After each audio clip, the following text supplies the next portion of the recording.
সূৰ্য গ্ৰহণৰ সময়ত আমাক কোনো ধৰণৰ নতুন কাম ষ্টাৰ্ট কৰিব নিদিয়ে, আমাক ঘৰৰ পৰা বাহিৰত ওলাবলৈ নিদিয়ে। প্লাছ এইটোও কোৱা হয় যে সূৰ্য গ্ৰহণৰ সময়ত আমি কোনো ধৰণৰ খাদ্য বস্তু খাব নালাগে। এইবোৰ কি মানে এনে অন্ধবিশ্বাস যি মানুহে এনে মনত পালি ৰাখিছে, না কিবা মানে চাইণ্টিফিক কিবা ইয়াৰ পিছত ৰিজন আছে, কিবা লজিক আছে ইয়াৰ পিছত? আহক জানিবলৈ চেষ্টা কৰো আজিৰ এই ভিডিঅ'টোত। চাওক, মই কেইটামান মিথছৰ কথা অলৰেডি কলো আৰু কেইটামান কথা কৈ দিওঁ। সূৰ্য গ্ৰহণৰ সময়ত আমাক কোৱা হয় যে মন্দিৰত যাব নালাগে, ভগৱানক প্ৰাৰ্থনা কৰিব নালাগে, ঘৰত বহি পেলাই ঘৰৰ ভিতৰে কিছুমান মন্ত্ৰ জাপ কৰিব লাগে, মেডিটেশ্যন কৰিব লাগে।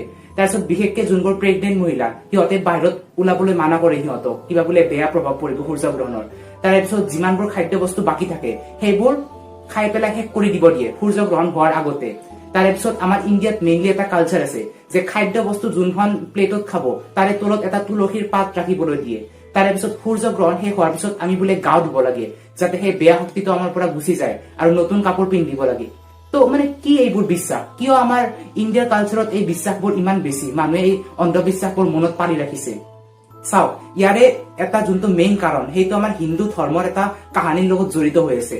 মানে চাওক, কাহানীটো এনেকুৱা, এসময়ত হৈছিল কি, সমুদ্ৰ মন্থন হৈছিল। মানে এটা গাখীৰৰ ডাঙৰ সাগৰ আছিল, তাক মন্থন কৰা হৈছিল।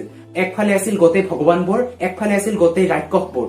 তো এখন ডাঙৰ পৰ্বত সিহঁতে আনি ললে, আৰু পৰ্বতখন এটা ডাঙৰ কাছৰ ওপৰত ৰাখি থলে, আৰু সেই কাছতো ভগৱান বিষ্ণু আছিল। এবাৰ সেই পৰ্বতখনতো এনেকৈ ঘূৰাব লাগিল না, তো ঘূৰাৰ কাৰণে কি কৰিছে, সিহঁতে এডাল ৰছী বান্ধি দিছে, ডাঙৰ এটা প্ৰকাণ্ড ডাঙৰ ৰছী এডাল, আৰু সেইডাল ৰছী এডাল ডাঙৰ সাপ হয়, আৰু ৰছীটোৰ একফালে ভগৱানবোৰে টানি আছে আৰু আনফালে ৰাক্ষসবোৰে টানি আছে। এতিয়া তাৰ মাজত হল কি, ৰাক্ষসবোৰে লাকিলি সিহঁতে কি কৰিলে, মানে নিজৰ ফালে টানিবলৈ সক্ষম হল, মানে সিহঁতে জিকি আছিল কম্পিটিশনটো। আৰু সেই সমুদ্ৰ মন্থন কৰি থাকোতে নানা ধৰণৰ বস্তু তলৰ পৰা ওলাই আহিছিল। তাৰে ভিতৰত এটা বস্তু আছিল অমৃত। এবাৰ এই অমৃতটো যোনে খায় সি মানে সদায়ৰ কাৰণে অমৰ হৈ যাব, তাক কোনেও মাৰিব নোৱাৰে, বধ কৰিব নোৱাৰে। এবাৰ ৰাক্ষসবোৰে লাকিলি এই অমৃতটো পাই গল সিহঁতে। এবাৰ সিহঁতৰ মাজত কাজিয়া লাগিল যে মই ফাৰ্ষ্ট অমৃতটো খাম, তই খাব নোৱাৰা, তো তেনেকুৱা বস্তু। তাৰপিছত ভগৱান বিষ্ণু এই চব চাই আছিল। এতিয়া বিষ্ণুই ভাবিলে যে যদি বাই চান্স ৰাক্ষসবোৰে অমৃত খিনি খাই দিয়ে, তেতিয়াহলেতো ৰাক্ষসবোৰক হৰুৱাটো অসম্ভৱ কথা হৈ যাব, আমাৰ সৃষ্টিৰ কাৰণে এইটো এটা বহুত ডাঙৰ বিপদ হৈ যাব। তো ভগৱান বিষ্ণুৱে নিজৰ ৰূপটো বদলাই পেলাই এজন ধুনীয়া মহিলাৰ ৰূপ লৈ ললে, আৰু সেই মহিলা হৈ পেলাই ৰাক্ষসবোৰৰ ওচৰলৈ গল, আৰু গৈ পেলাই সিহঁতক কলে যে মই এজন মানে মহিলা আৰু তহঁতৰ ওচৰলৈ আহিছো, মোক অমৃত খিনি দি, মই চবকে ইকুৱেলি ভগাই দিম। তাৰে পিছত ৰাক্ষসবোৰে দেখা পাই পেলাই আকৰ্ষিত হল ন, এট্ৰেক্ট হৈ যায়। নৰ্মেলিতো এজন মানুহ এট্ৰেক্ট হয় ধুনীয়া মহিলাৰ প্ৰতি, তো ৰাক্ষসবোৰে এট্ৰেক্ট হৈ গল। তাৰ পিছত মহিলাজনে যেনেকৈ কলে সিহঁতে অমৃতটো তেওঁক দি দিলে, আৰু মহিলাজনে কি কৰিলে, মানে ভগৱান বিষ্ণুই একফালে ভগৱানবোৰক বহালে, একফালে ৰাক্ষসবোৰক বহালে। তাৰে পিছত কলে যে মই চবকে সমান সমানে ভগাই দিম অমৃত খিনি। তাৰ পিছত তেওঁ ফাৰ্ষ্টতে কি কৰিলে, ভগৱানবোৰক দিয়া ষ্টাৰ্ট কৰিলে, আৰু দেওঁতে দেওঁতে দেওঁতে লাষ্টত ৰাক্ষসবোৰৰ কাৰণে অলপো বাচি নাথাকিল। এতিয়া ৰাক্ষসবোৰৰ ফাৰ্ষ্ট এইটো দেখি পেলাই খং উঠিছিল যে অমৃত খিনি আমিহে পাইছো, আমি আমাৰ পৰা লৈ যাই পেলাই তেওঁ ভগৱানবোৰক দি দিলে। কিন্তু যিহেতুকে ৰাক্ষসবোৰ আকৰ্ষিত হৈ গৈছিল ন সেই ধুনীয়া মহিলাজনীৰ প্ৰতি, তেতিয়া সেইকাৰণে সিহঁতে একো প্ৰশ্ন নুতুলিল। তাৰে পিছত সেই ৰাক্ষসবোৰৰ মাজত এজন বেলেগ ৰাক্ষস লুকাই আছিল, তাৰ নাম আছিল ৰাহু। এতিয়া ৰাহুই কি কৰিলে, ভাবিলে যে মই নিজৰ ৰূপটো বদলাই এটা ভগৱানৰ ৰূপ লৈ ল'ম, আৰু ভগৱানৰ ৰূপ লৈ পেলাই তেওঁ কি কৰিলে, ভগৱানবোৰৰ মাজত সোমাই গল, তাৰে মাজত বহি গল। আৰু সেই যেতিয়া অমৃত খিনি ভগাই দি আছিল মানে ভগৱান বিষ্ণুৱে, তেতিয়া সেই অমৃত খিনি তেওঁ অকমান পালে, আৰু অকমান যেতিয়া তেওঁ লবলৈ চেষ্টা কৰিলে, মানে অমৃত অকমান খাবলৈ চেষ্টা কৰিলে, তেতিয়া সূৰ্য আৰু চন্দ্ৰ এই কথাটো চাই আছিল যে ৰাহুই ৰাক্ষসৰ পৰা আহি পেলাই নিজৰ ৰূপটো সলনি কৰি ভগৱানৰ ৰূপ লৈ লৈছে। আৰু এই কথাটো যেতিয়া ভগৱান বিষ্ণুই গম পালে, তেতিয়া চবৰে আগত তেওঁৰ আচলি যোনটো ৰূপ সেইটো আনি দিলে, যে তেওঁ এটা ৰাক্ষস হয়, ভগৱান নহয়। আৰু খং উঠি পেলাই তেওঁ কি কৰিলে, চক্ৰখনেৰে তেওঁৰ গলটো কাটি দিলে, আৰু গলটো ছেপাৰেট হৈ গল, বডিটো ছেপাৰেট হৈ গল। কিন্তু গলটো কাটাৰ আগতে তেওঁ মানে লাকিলি অকমান অমৃত খাই পেলাইছিল, আৰু তাৰ কাৰণে সদায়ৰ কাৰণে কি হল, সেই ৰাহু নামৰ ৰাক্ষসটো অমৰ হৈ গল। এতিয়া যিহেতুকে ভগৱান বিষ্ণু গলটো কাটি পেলালে, তো যোনটো এইখিনি পাৰ্ট, গলৰ পাৰ্টটো, তাক কোৱা হয় ৰাহু, আৰু যোনটো বাকী বডি খিনি মানে গোটেই শৰীৰটো, তাক কোৱা হয় কেতু। সেইকাৰণে আমাৰ হিন্দু ধৰ্মত ৰাহু আৰু কেতুৰ বহুত মানে ইম্পৰ্টেঞ্চ হয়। কোৱা হয় যে কোনোবাৰ গ্ৰহত যদি ৰাহু গ্ৰহৰ মানে প্ৰভাৱ পৰিছে কোনোবাৰ তাত, তেতিয়াহলে সিয়াৰ লাইফটো পুৰা বেয়া আৰু এটা অমংগল বুলি মানা যায়।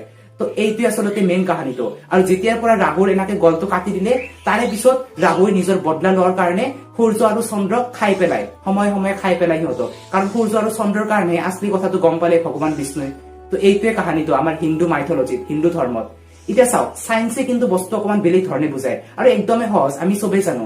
সূৰ্যগ্ৰহণ কেতিয়া হয়? যেতিয়া পৃথিৱী আৰু সূৰ্যৰ মাজত চন্দ্ৰটো আহি যায়, মানে সূৰ্যৰ পোহৰটো যেতিয়া ডাইৰেক্টলি চন্দ্ৰত পৰিব, তেতিয়া চন্দ্ৰটো ঢাকি পেলাই ন, সূৰ্যটোক ঢাকি পেলাই। তো আমি পৃথিৱীৰ পৰা চালে সূৰ্যটোক গোটেই দেখা নাপাওঁ, কেতিয়াবা আধা থাকে, কেতিয়াবা গোটেই সূৰ্যটো ঢাকি পেলাই। তো তেনেকুৱা ধৰণৰ সূৰ্যগ্ৰহণ হয়। আৰু চন্দ্ৰগ্ৰহণ কেতিয়া হয়? যেতিয়া একফালে আমাৰ সূৰ্যটো থাকে আৰু একফালে চন্দ্ৰটো থাকে, তাৰে মাজত পৃথিৱীখন সোমাই যায়। এতিয়া যেতিয়া সূৰ্যৰ পোহৰটো পৃথিৱীখনত পৰিব, তেতিয়া পৃথিৱীৰ পৰা যোনটো ছাঁ ওলাব, সেই ছাঁটো চন্দ্ৰত পৰে আৰু এটা জাগা এনেকুৱাকৈ কলা কলা হৈ যায়, আমি দেখা নাপাওঁ সেইখিনি জাগা, তাক কোৱা হয় চন্দ্ৰগ্ৰহণ। তো একদমেই চিম্পল, ৰকেট চাইন্স ইয়াতে নাইয়ে।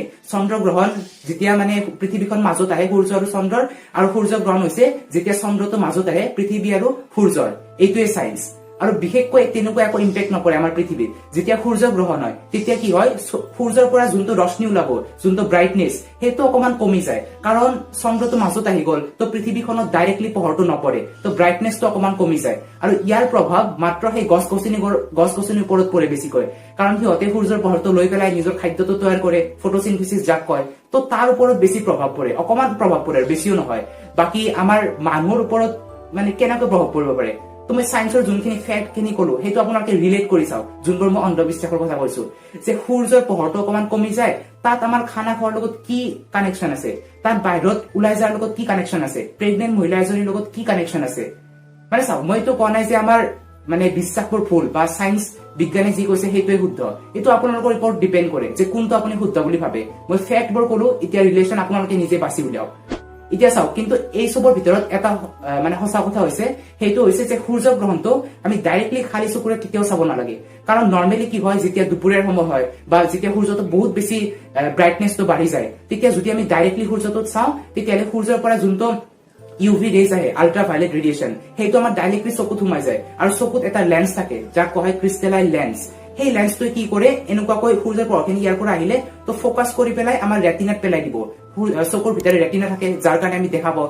তো সেই ইউভি ৰেজ খিনি ৰেটিনাত পৰি যায়, আৰু তাৰ কাৰণে ৰেটিনাটো নষ্ট হৈ যাব পাৰে, আমি নেদেখা হৈ যাব পাৰো। তো সেইকাৰণে সূৰ্যটো আমি কেতিয়াও ডাইৰেক্টলি চাব নালাগে।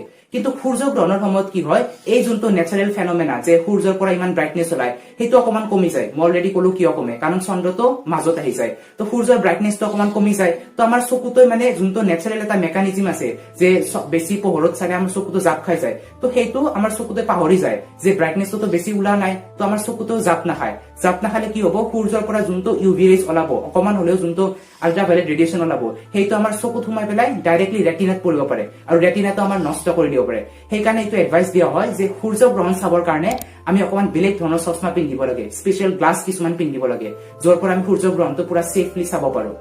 তো এইটোৱে কাহানীটো, মানে আপোনালোকে নিজে এবাৰ ৰিলেট কৰি চাব যে বিশ্বাসবোৰ শুদ্ধ নে চাইন্সে যি কৈছে সেইটো শুদ্ধ।